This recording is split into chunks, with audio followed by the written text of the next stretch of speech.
तो फाइनली कल नीट का जो रिजल्ट आया था, रिवाइज रिजल्ट आया था, उसके बाद में सबके मन में बार बार एक सवाल उठ रहा है कि अब नीट यूजी का क्या कट ऑफ रहेगा। तो इस वीडियो में मैं पूरा आपको डिटेल में बताने वाला हूं नीट यूजी 2024 में जनरल, ओबीसी, ईडब्ल्यूएस, एससी और एसटी का आपका क्या कट ऑफ रैंक तक आपको ऑल इंडिया काउंसलिंग के थ्रू गवर्नमेंट कॉलेज मिलने के चांसेस है। ये जो मैं कट ऑफ बता रहा हूं ये किसी स्टेट काउंसलिंग की कट ऑफ नहीं बता रहा हूं, मैं ऑल इंडिया काउंसलिंग जो 15% कोटा के थ्रू होती है उसकी कट ऑफ बता रहा हूं, कैटेगरी वाइज कट ऑफ बता रहा हूं। उसमें मैं आपको एक रैंक बताऊंगा, उस रैंक तक अगर आपकी रैंक है तो आप मान सकते हैं कि मेरे को कहीं ना कहीं ऑल इंडिया कोटे के थ्रू, ऑल इंडिया काउंसलिंग के थ्रू, ऑल इंडिया में कहीं ना कहीं गवर्नमेंट कॉलेज लास्ट राउंड तक अलॉट हो जाएगा। तो वीडियो को अंत तक अच्छे से देखें। तो सबसे पहले जान लेते हैं जनरल कैटेगरी को किस रैंक तक कॉलेज अलॉट हो जाएगा ऑल इंडिया 15% कोटा के थ्रू जो काउंसलिंग होती है। तो पिछली बार 23,700 रैंक तक, 2023 में 23,700 रैंक तक ऑल इंडिया में कॉलेज अलॉट हो गया था और इस बार जनरल का कहीं ना कहीं जो कट ऑफ रहेगा वो रहेगा 25,000 से लेकर 25,400 रैंक तक वाले बच्चे को ऑल इंडिया 15% कोटा के थ्रू जो काउंसलिंग होती है उसमें कहीं ना कहीं ऑल इंडिया में गवर्नमेंट कॉलेज अलॉट हो जाएगा। अब कुछ बच्चे ऐसे हैं वो बोल रहे हैं कि मेरी रैंक 26,000 है, तो मैं उन सभी बच्चों से बोलना चाहता हूं आप काउंसलिंग जरूर करवाएं, क्योंकि स्टे वेकेंट राउंड एक ऐसा राउंड है वहां पर किसी को कुछ भी नहीं पता होता है।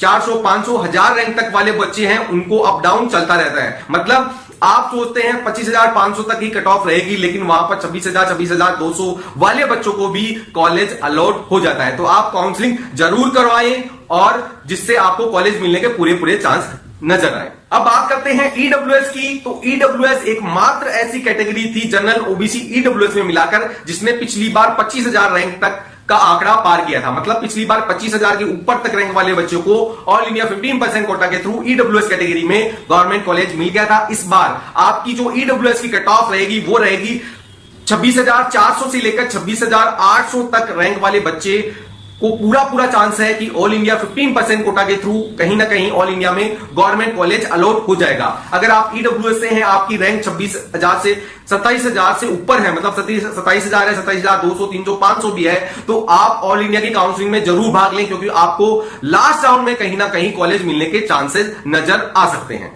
बात करें ओबीसी की, तो ओबीसी जनरल दोनों की ऑल इंडिया की कट ऑफ पिछले साल और उससे पिछले साल कई सालों से लगभग सेम सी ही रहती है। पिछली बार 23,700, 800 के करीब वहां पर कॉलेज अलॉट हुआ था। इस बार जो ओबीसी की कट ऑफ रैंक रहने वाली है ऑल इंडिया 15% कोटा के थ्रू वो रहने वाली है 25,100 रैंक से लेकर 25,500 रैंक तक। मतलब आपके 25,100 से लेकर 25,500 रैंक है तो आप अपने को सेफ महसूस कर सकते हैं। आपको ऑल इंडिया में कहीं ना कहीं कोई ना कोई गवर्नमेंट कॉलेज लास्ट राउंड तक अलॉट हो जाएगा। अगर आपकी 26,000 रैंक है, 26,200 भी है, तो आप काउंसलिंग जरूर करवाएं, क्योंकि लास्ट के राउंड में आपको कॉलेज मिल सकता है।